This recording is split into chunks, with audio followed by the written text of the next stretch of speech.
26 जून को गिर जाएगी मोदी सरकार, इंडिया गठबंधन की रणनीति तैयार। संसद में मोदी सरकार का शक्ति परीक्षण बिखरता दिख रहा है एनडीए।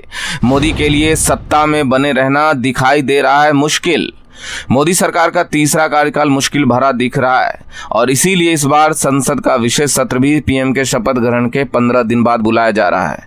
24 जून को संसद का विशेष सत्र शुरू हो रहा है और इंडिया गठबंधन के तरफ से विशेष सत्र में मोदी सरकार को गिराने की तैयारी कर ली गई है। वैसे तो राष्ट्रपति द्रौपदी मुर्मू ने मोदी को पीएम पद की शपथ दिलाई, लेकिन उनसे लोकसभा में बहुमत साबित करने के लिए अभी तक नहीं कहा है, क्योंकि पीएम मोदी ने सरकार बनाने का दावा करने के साथ ही 293 सांसदों के समर्थन वाला पत्र भी राष्ट्रपति को सौंपा था। लेकिन सरकार बनाने और सांसदों के शपथ के बीच देश की राजनीति में बड़े बदलाव होते दिख रहे हैं। जो दल एनडीए के साथ वो एनडीए का साथ छोड़ते दिखाई दे रहे हैं। बीजेपी के सांसद भी पाला बदलने की तैयारी में दिख रहे हैं, जिसके बाद कहा जा रहा है कि नरेंद्र मोदी के लिए संसद का ये विशेष सत्र मुश्किल भरा होने वाला है। राष्ट्रपति ने भले ही उनसे बहुमत साबित करने को नहीं कहा है, लेकिन इस विशेष सत्र के तीसरे दिन ही वो मौका आ जाएगा जिसमें मोदी सरकार को बहुमत दिखाना ही होगा। दरअसल संसद के विशेष सत्र के पहले 2 दिन यानी कि 24 और 25 जून को सांसदों का शपथ ग्रहण का काम चलेगा और फिर 26 जून को लोकसभा स्पीकर का चुनाव कराया जाएगा। एनडीए में स्पीकर पद को लेकर टकराव तेज हो गया है।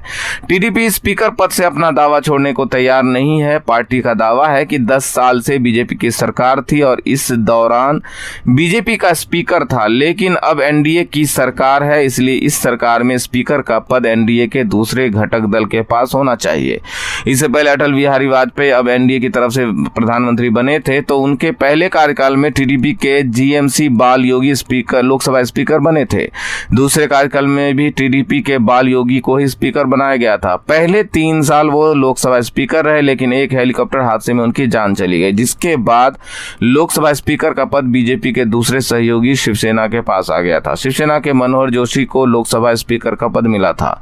यानी एनडीए की सरकार जब बनी तो ये पद सहयोगी दल के पास था, लेकिन इस बार बीजेपी लोकसभा स्पीकर के पद से दावा छोड़ने को तैयार नहीं है, जिसके बाद से ही एनडीए में घमासान मचा हुआ है।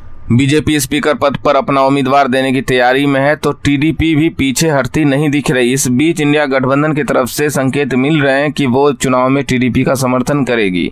अगर टीडीपी अपना उम्मीदवार उतारेगी तो इंडिया गठबंधन अपना उम्मीदवार नहीं देगी। टीडीपी के समर्थन में जेडीयू और शिवसेना भी आते दिखाई दे रहे हैं। इन तीनों ही दलों के पास 33 सांसद है। इंडिया गठबंधन के सांसदों की संख्या भी अब 240 हो चुकी है। ऐसे में बीजेपी के स्पीकर उम्मीदवार की हार तय मानी जा रही है। ऐसे में अगर बीजेपी ने स्पीकर पद को लेकर एनडीए में मचे टकराव का समाधान नहीं किया तो 26 जून को ही मोदी सरकार गिर सकती है।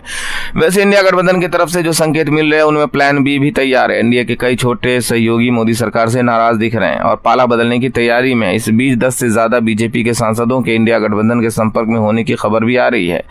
टीएमसी सांसद साकेत गोखले ने तो यहां तक दावा कर दिया कि बंगाल बीजेपी के 3 सांसद कभी भी टीएमसी में शामिल हो सकते हैं। बीजेपी के पास सदन में अब 237 सांसद ही रह जाएंगे। इंडिया गठबंधन की तरफ से साफ संकेत मिल रहे हैं कि अगर टीडीपी की तरफ से स्पीकर पद पर उम्मीदवार नहीं उतारा जाता है तो इंडिया गठबंधन अपना उम्मीदवार जरूर उतारेगी। यानी बीजेपी संसद का विशेष सत्र मोदी सरकार के लिए बेहद मुश्किल होने वाला है।